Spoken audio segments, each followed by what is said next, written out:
पहुंचने पर भगवान शुक द्वारा कथित परम पुण्यप्रद श्रीमद् भागवत शुकदेव जी के प्रसाद से सुनकर और अनंतर राजा का मोक्ष भी देखकर अब यहाँ यज्ञ करने को उद्यत ब्राह्मणों को देखने के लिए मैं आया हूँ, और यहाँ यज्ञ में दीक्षा लिए हुए ब्राह्मणों का दर्शन करके मैं कृतार्थ हुआ।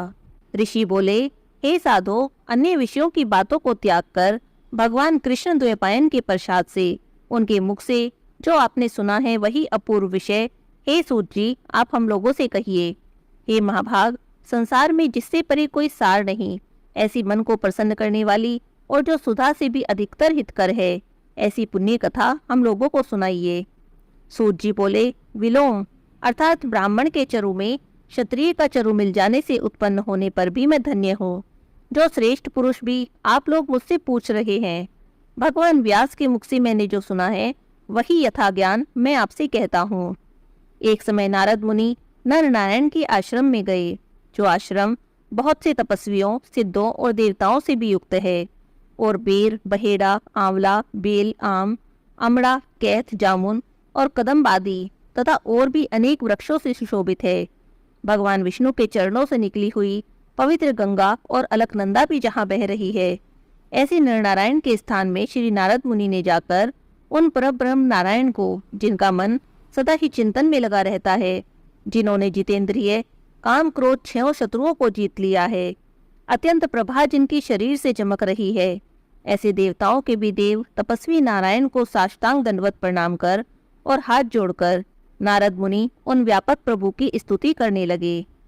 नारद जी बोले, हे देवों के देव, हे जगन्नाथ, हे कृपा सागर, हे सतपते, आप सत्यव्रत हो, त्रिसत्य हो, सत्य आत्मा हो, सत्य संभव हो।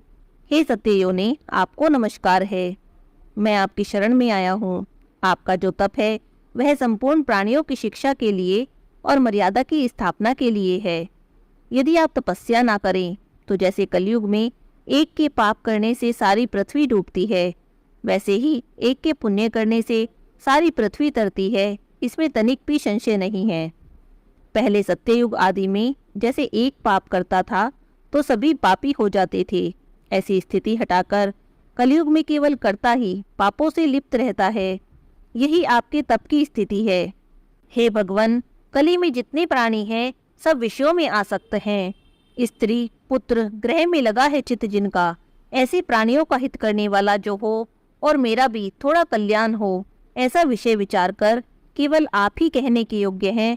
वही आपके मुख से सुनने की इच्छा से मैं ब्रह्मलोक से यहाँ आया हूँ। आप ही उपकार प्रिय विष्णु हैं, ऐसा वेदों में निश्चित है। इसीलिए लोकोपकार के लिए कथा का सार इस समय मुझे सुनाइए, जिसके श्रवण मात्र से निर्भय मोक्ष पद को प्राप्त करते हैं। इस प्रकार नारद जी का वचन सुनकर भगवान ऋषि आनंद से खिलखिला उठे और भुवन को पवित्र करने वाली पुण्य कथा आरंभ की।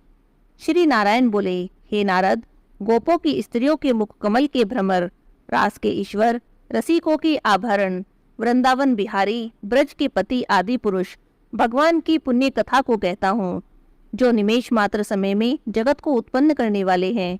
उनके कर्मों को हे वत्स इस पृथ्वी पर कौन वर्णन कर सकता है।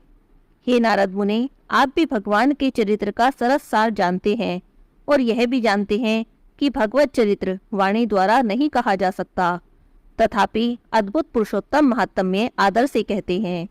यह पुरुषोत्तम महात्म्य दरिद्रता और वैधव्य का नाश करने वाला है, यश का दाता और सत्पुत्र और मोक्ष को देने वाला है, अतः शीघ्र ही इसका प्रयोग करना चाहिए। नारद जी बोले, हे मुने, पुरुषोत्तम नामक देवता कौन है, उनका महात्म्य क्या है? यह अद्भुत सा प्रतीत होता है, अतः आप मुझसे विस्तार पूर्वक कहिए।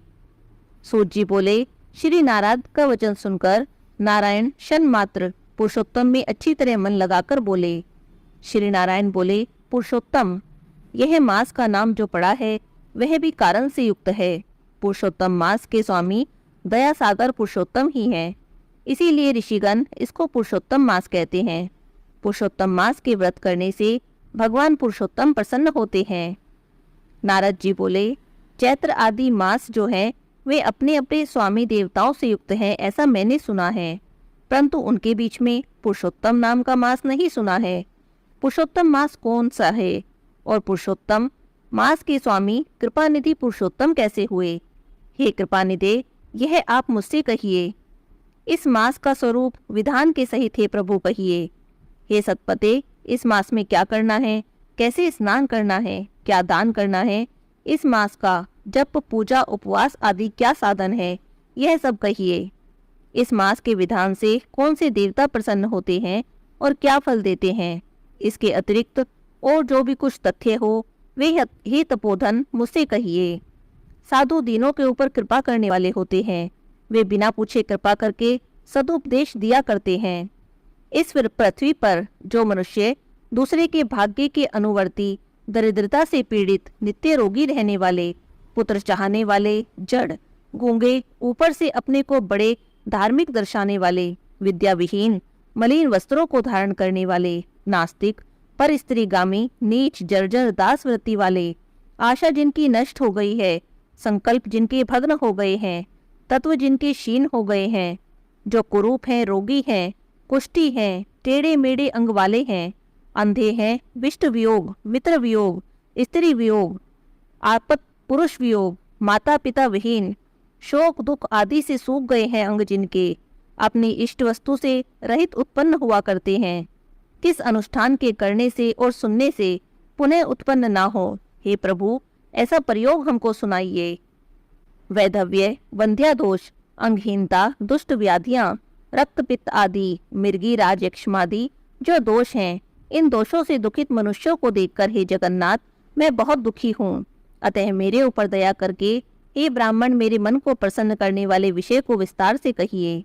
हे प्रभु आप सर्वज्ञ हैं, समस्त तत्वों के आयतन हैं। सूत जी बोले, इस प्रकार नारद जी के परोपकारी वचनों को सुनकर देवों के देव नारायण चंद्रमा की तरह शांत महामुनि नारद से नए मेघ के समान गंभीर वचन बोले। श्री नारायण ने क्या कहा ये हम अगले अध्याय की कथा में सुनेंगे।